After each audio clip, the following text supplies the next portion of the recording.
Hi everyone, welcome to What Does the Bible Teach with Pastor Joshua Olivares. I am Jamie, and in today's episode we will be discussing about total inability. What is total inability? And how does this doctrine help us understand our true nature as sinners? Does man have anything within himself to come to God on his own accord? And lastly, how does this doctrine help us appreciate the salvation and grace given to us by our Lord? So without further ado, Pastor Josh, what does the Bible teach? Thank you, Jamie. Now, total inability is also best known as total depravity or radical corruption. And these terms in theology represent a doctrine that is clearly seen and taught in the Bible. According to John chapter 6, starting at verse 44, the Bible teaches us, "No one can come to me unless the Father who sent me draws him, and I will raise him up on the last day." Now, by carefully looking at the first three words of this passage, Jesus reveals to us our moral inability. He says, "No one can." And the words "no one" implies an absolute universal negative, which is to say that no one human being, whether male or female, young or old, rich or poor, weak or strong. Then it is followed by the word can. And when the word can is used, this implies ability. This implies strength and willpower.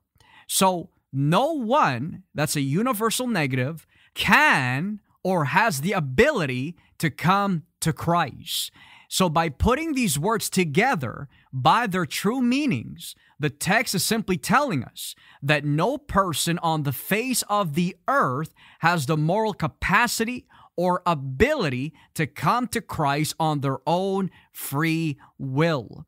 Now, the question might be, why did Jesus say that no human being has the ability to come to God on his own initiative? And the answer to that question is found in Ephesians chapter 2, starting at verse 1. Here in Ephesians chapter 2, verse 1, the Bible teaches us, "And you were dead in your trespasses and sins." And you were dead in your trespasses and sins. So the reason why Christ says that man is unable to come to God on his own accord is because we are considered by God to be dead in trespasses and sins. And the Apostle Paul explains to us on what it means to be dead in our sins. According to the following verses, in verse 2, the Bible teaches us, "In which you formerly walked according to the course of this world, according to the prince of the power of the air, of the spirit that is now working in the sons of disobedience.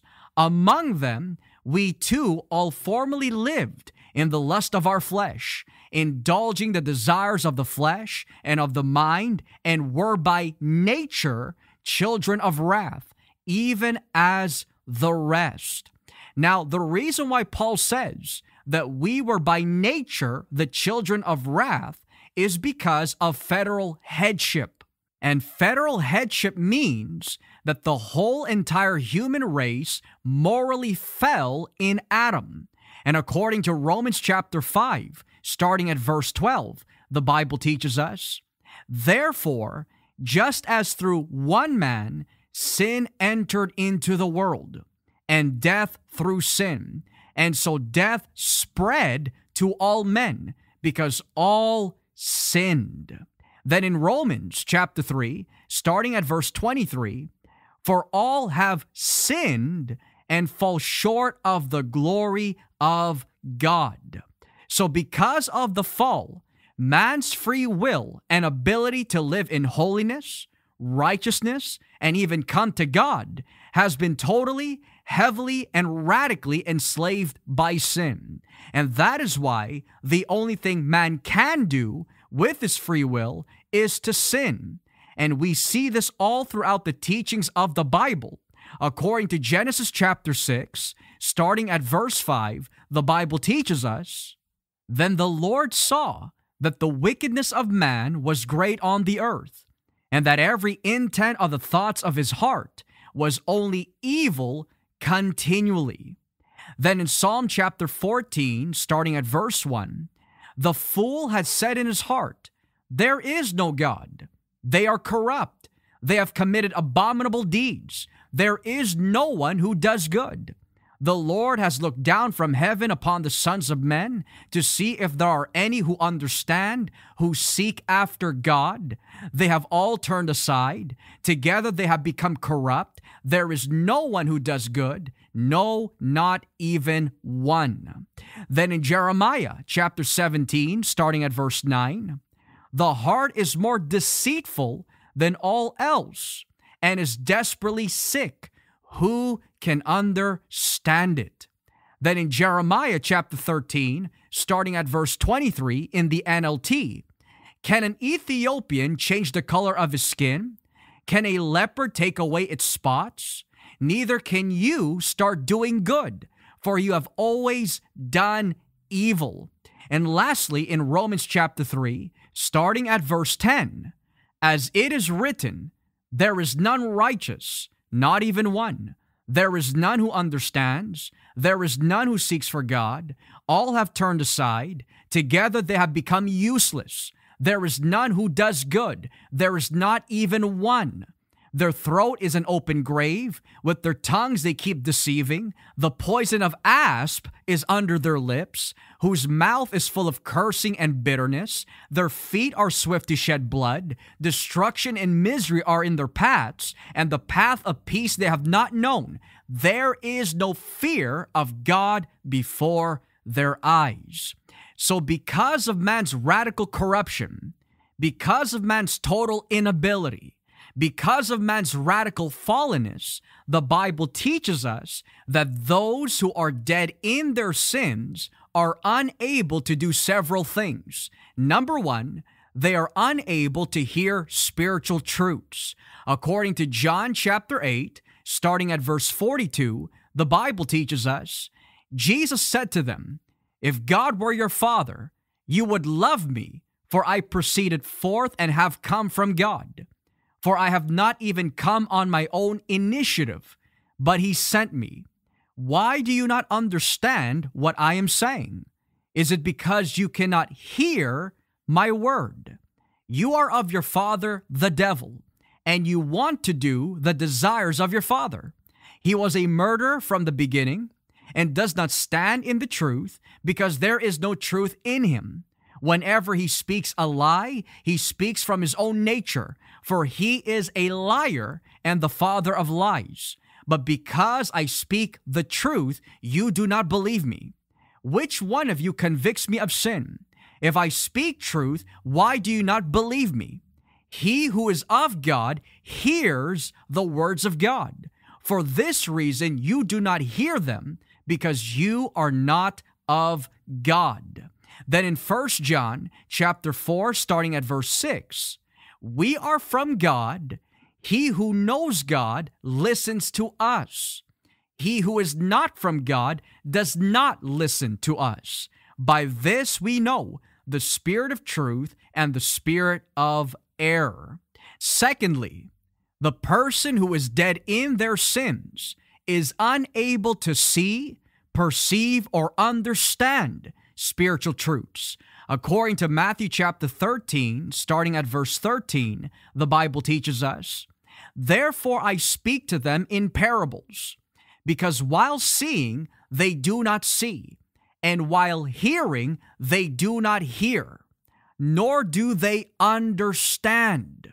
In their case, the prophecy of Isaiah is being fulfilled, which says, "You will keep on hearing, but will not understand. You will keep on seeing, but will not perceive. For the heart of this people has become dull. With their ears they scarcely hear, and they have closed their eyes. Otherwise, they would see with their eyes, hear with their ears, and understand with their heart, and return, and I would heal them." Then we see in John chapter 9, starting at verse 39. And Jesus said, "For judgment I came into this world, so that those who do not see may see, and that those who see may become blind." Those of the Pharisees who were with him heard these things, and said to him, "We are not blind too, are we?" Jesus said to them, "If you were blind, you would have no sin. But since you say we see, your sin remains." Then in 2 Corinthians chapter 4, starting at verse 3, "And even if our gospel is veiled, it is veiled to those who are perishing, in whose case the God of this world has blinded the minds of the unbelieving, so that they might not see the light of the gospel of the glory of Christ, who is the image of God." And lastly, in Ephesians chapter 4, starting at verse 18, "Being darkened in their understanding, excluded from the life of God, because of the ignorance that is in them, because of the hardness of their heart, and they have become callous, have given themselves over to sensuality for the practice of every kind of impurity with greediness."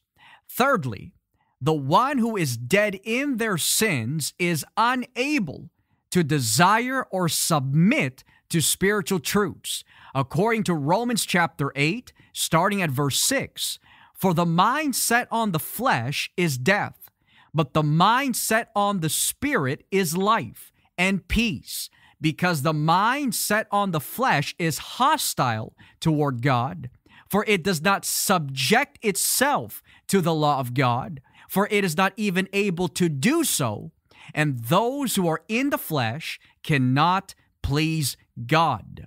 Then in 1 Corinthians chapter 2, starting at verse 14, "But a natural man does not accept the things of the Spirit of God, for they are foolishness to him, and he cannot understand them because they are spiritually appraised." Fourthly, the one who is dead in their sins is unable to seek God or come to God on his own. According to Psalm chapter 14, starting at verse 2, "The Lord has looked down from heaven upon the sons of men to see if there are any who understand, who seek after God.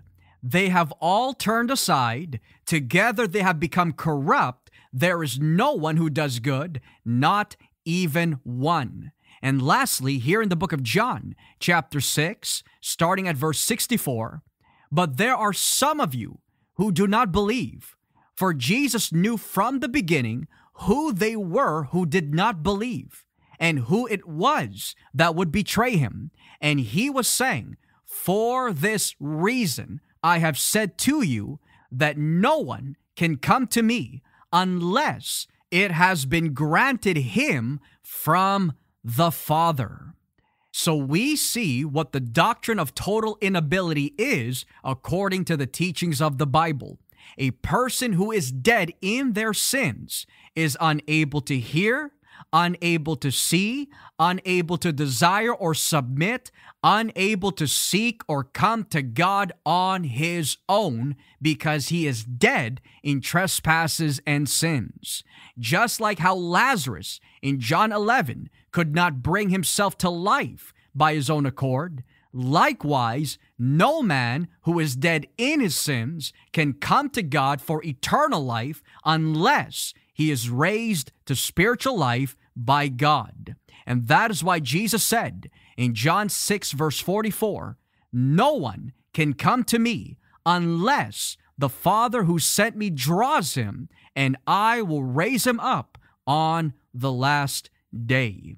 And that is why I pray that on today's episode, you have come to the understanding of what total inability is. And if you have any questions concerning about today's podcast or questions about the Bible in general, kindly let us know, and we will do what we can to answer your questions on this podcast, What Does the Bible Teach? This is Brother Joshua Olivares, just wanting to gladly remind you that Jesus Christ is God.